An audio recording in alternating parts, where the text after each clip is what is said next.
पाकिस्तान और दुनिया भर से लाखों देखने और सुनने वालों को राना उज़ैर का सलाम। नदरकम बरोज इतवार एक नई जंग का आगाज हो चुका है और अब की बार की जंग इमरान खान या इदारों के माबैन नहीं है, बल्कि ये जंग किसी और के घर पर जा पहुंची है, किसी और के घर को आग लग चुकी है। और ये आग भी आप बेहतर तौर पर समझे होंगे, ये आग जाती उमरा लगी है। कुछ अहम तरीन खबरें लेकर आपकी खदमत में हाजिर हुआ हूँ कि DGISI की एक मुलाकात ने सबकी चीखें सुनने के वाक़े रखती हैं और भांडा फूटा है जाती उमरा के कुछ लोगों का, शरीफ खानदान का। और पाक फौज ने आज मैं कहूं कि कमाल कर दिया है और ये खबर बड़ी खुश आइंद खबर है कुछ अहम तरीन हलकों के लिए भी। और जिन्होंने ब्रेक किया है वो भी एक उनका भी उनके साथ असर शोक है। बड़े ताकतवरों के कासिद आप इनको कहें तो कहना गलत नहीं होगा। तो इस मुलाकात में जनाब जो परखच्चे उड़ा दिए हैं उसकी अंदरूनी कहानी आपके सामने रखनी है। इस मुलाकात में तलखी की जो है वो बात हो रही है, कुछ लड़ाई की बात हो रही है। ये मामला और माजरा क्या है, इस हवाले से भी कुछ इंपॉर्टेंट डिटेल्स आपके सामने रखूंगा।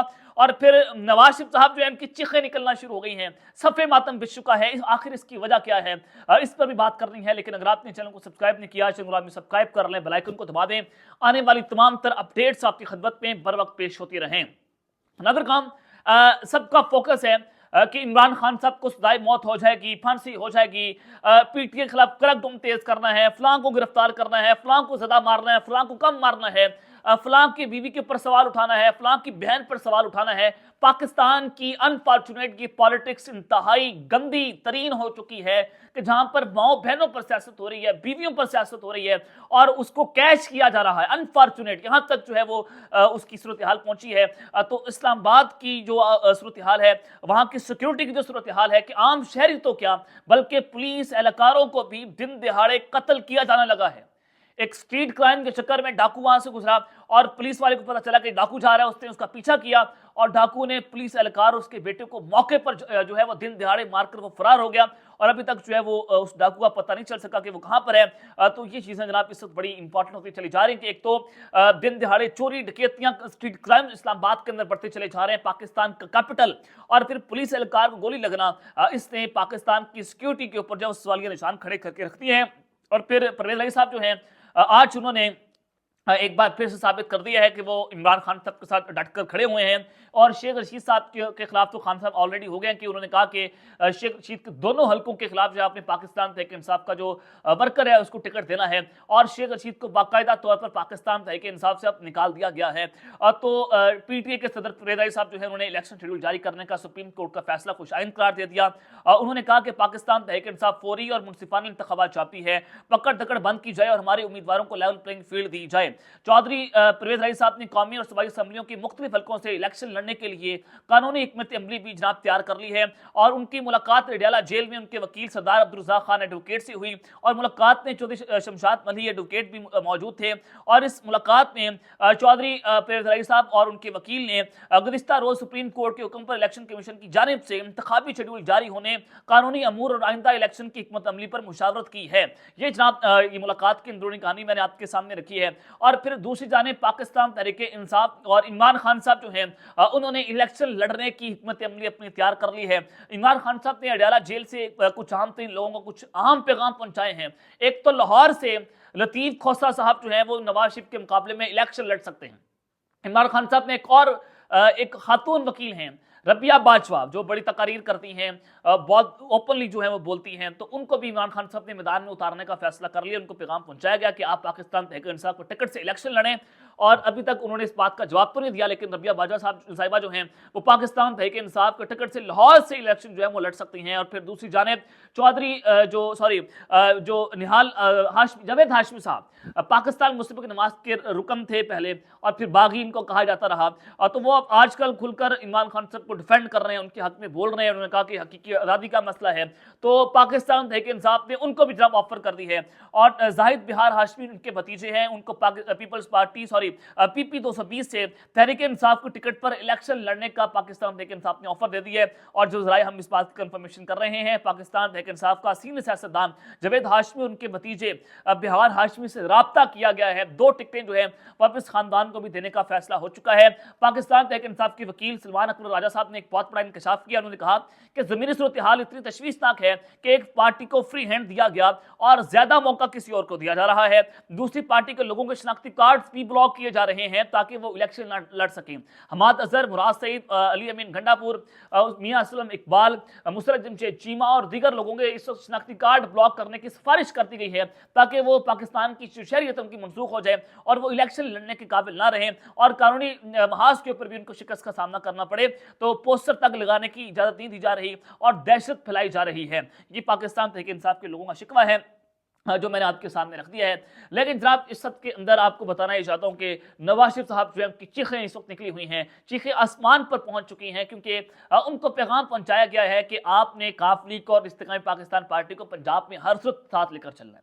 और नवाज शरीफ साहब को जो टेस्ट है वो जनाब जो है वो मिलकर सियासत नहीं कर सकते, वो कहीं बैठकर बात नहीं कर सकते, मतलब वो इकट्ठा बैठने की आदी नहीं है, वो इत्तेहादी हुकूमत चलाने की आदी नहीं है और वो 2 साल से ज़्यादा हुकूमत नहीं चला पाएंगे जिस तरह की हुकूमत उनको अब मिलने जा रही है। तो खैर जनाब उन्होंने भी ताकतवरों को एक पैगाम पहुंचा दिया है कि हम काफ लीग के अलावा किसी और से इंतखाबी इत्तेहाद जो है वो नहीं करेंगे। अगर आप हमारी बात मानना चाहते हैं तो ठीक है, अदरवाइज हम जनाब ये काम करने को तैयार नहीं है। तो पाकिस्तान मुस्लिम लीग नवाज ने पंजाब में सिर्फ काफ लीग से इंतखाबी इत्तेहाद करने का ऐलान कर दिया है, लेकिन पैगाम तो उनको इस्तेकामी पाकिस्तान पार्टी का भी दिया गया है, लेकिन वो पैगाम उन्होंने नून लीग ने वहां पहुंचा दिया कि हम उनके साथ नहीं करेंगे लेकिन काफ लीग से जो है वो कर लेंगे। सीनियर रहनुमा है जवेद लतीफ साहब, उन्होंने कहा कि पंजाब में हम 24 शुजात के सिवा किसी से इंतखाबी इत्तेहाद नहीं करेंगे, दूसरे सूबों में सियासी इत्तेहाद कर सकते हैं और इलेक्शन में ताखीर होगी तो रियासत और नून लीग को नुकसान पहुंचेगा। अब भाई नून लीग रियासत तो नहीं है, रियासत तो पाकिस्तान है, पाकिस्तान के इदारे हमारी रियासत है, पाकिस्तान तहरीक इंसाफ रियासत नहीं है, इमरान खान रियासत नहीं है, नवाज रियासत नहीं है, ये हमारे नौकर है। हम वोट देते हैं, हमारे घरों में आते हैं, हमारे वोट की ताकत से ये पार्लियामेंट में जाते हैं और ये रियासत बन जाते हैं, ये हमारे ऊपर जनाब मुसल्लत हो जाते हैं। ऐसा आपकी बार नहीं चलेगा। आपका मुकाबला जो है वो एक यंग जनरेशन से पड़ा है, ढीठ कौम से पड़ा है और ये ढीठ कौम आपकी ऐसी की तैसी करके रख देगी, आपके खिलाफ तबले जंग बजा के रख देगी। अभी आप अपने हल्के में बाहर निकल कर देखें, लोग जूतियां मारेंगे आप लोगों को, इतनी औकात इन लोगों की बाकी रह चुकी है। लेकिन खैर इन्होंने कहा कि इलेक्शन से ही मुल्क की तरक्की की राह खुलती है और नजरिया कमजोर हो जाए तो मुल्क कायम नहीं रहते, दहशतगर्दी सरहद पार से हो, रियासत के अंदर दोनों जुर्म हैं।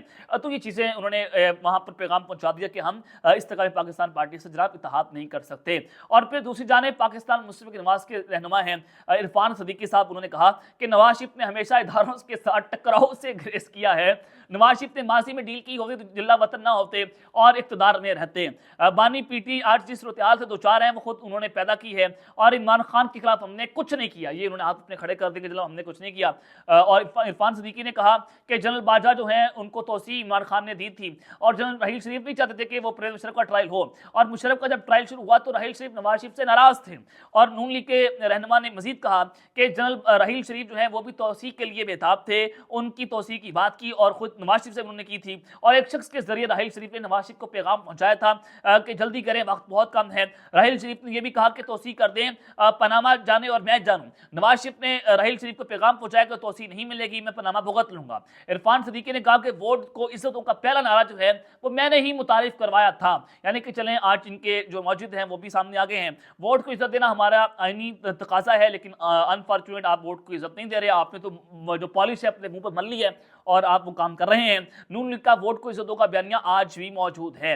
ये खैर इनकी अपनी पॉलिटिकल जो है वो बयानात हैं जो मैंने आपके सामने रख दिए हैं कि आप नून लीग की चीखें निकलना जनाब शुरू हो रही हैं। खैर जो दूसरी जानिब जनाब जो अहम तरीन मुलाकात की खबर है और ये मुलाकात मेरी नहीं है, ये मुलाकात जनाब साबिक DGI जनरल फैज़ हमीद साहब की है। आप सबको पता है कि जनाब जिस शौकत अली सिद्दीकी साहब का केस इस वक्त सुप्रीम कोर्ट में लगा हुआ है और इसमें 2 अहम तरीन शख्सियात को नोटिस जारी करने की बात हुई थी कि जनरल फैज़ हमीद को भी नोटिस जारी किया जाए और जनरल बाजवा साहब को भी नोटिस जारी किया जाए। लेकिन फैज़ हमीद साहब जो है उनको नोटिस जारी हो गया, जनरल बाजवा साहब जो है उनको नोटिस किसी भी का अभी तक जारी नहीं हुआ है। सुप्रीम कोर्ट ने इस हवाले से बड़ा वाज़ेह पैगाम पहुंचा दिया कि जनाब उनको नोटिस जारी नहीं हो सकता, आप लफ्जी बातें जो है उनके खिलाफ ना करें। तो खैर इस मुलाकात में कुछ तलखी भी हुई। ये मुलाकात किसके साथ थी, क्या मामला था, आपके सामने मैं रख देता हूं।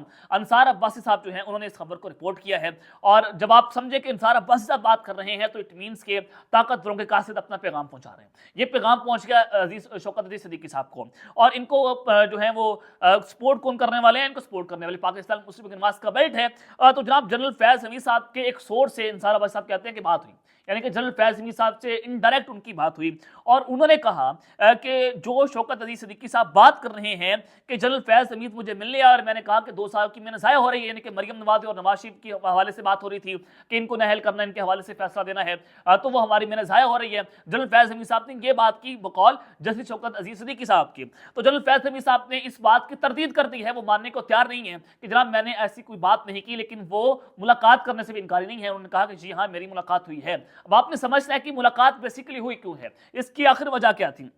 जनाब आपके सामने है कि आईएसआई का जो हेडक्वार्टर है वो अपारा G6 जो है वो अपारा में है।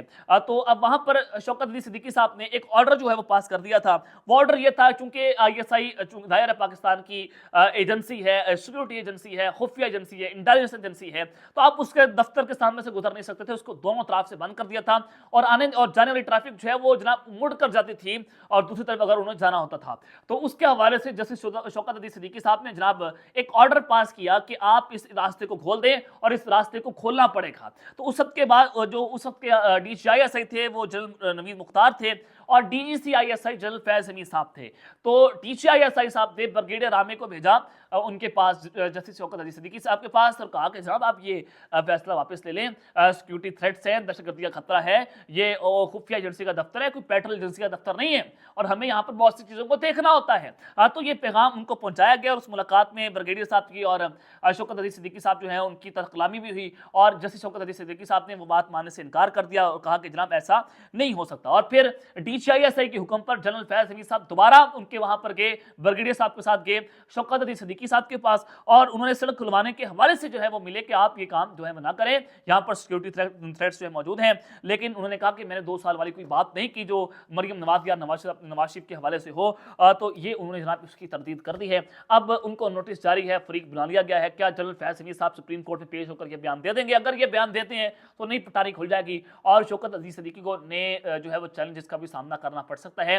तो यहाँ पर एक चीज़ तो बड़ी बात से हो रही है कि जो मौजूदा इस्टेब्लिशमेंट है, चाहे वो पुरानी इस्टेब्लिशमेंट हो चाहे मौजूदा इस्टेब्लिशमेंट हो, आपने नवाज शरीफ साहब जो इत्तेसाब की बात करते हैं ना, 2 शख्सियात की, अगर वो बात करके देख लें आप 2 मिनट नहीं लगेंगे, ये आंखों का तारा जो बने हुए हैं ये जनाब बिल्कुल ज़मीन बोस हो जाएंगे। तो ये पैगाम पहुंचा दिया गया है। और ये जब ऑथ टेकिंग सेरेमनी हुई थी, जनरल बाजवा साहब और जनरल जो आसिम अली साहब थे वो इकट्ठे बैठे थे। उसके बाद भी जो 23 मार्च की परेड थी उसमें भी आपने देखा कि दोनों इकट्ठे बैठे हुए थे और वाज़ेह मैसेज, वाज़ेह पैगाम दे दिया गया था कि हम पुरानी इस्टेब्लिशमेंट के साथ खड़े हुए हैं, डट कर खड़े हुए हैं। तो नवाज शरीफ साहब भी जनरल बाजवा साहब के हवाले से कोई बात अगर करेंगे तो उनको उसका खुमियाजा भुगतना पड़ेगा। अब तक के लिए अपना ख्याल रखिएगा और इस जंग के बाद पाकिस्तान जिंदाबाद।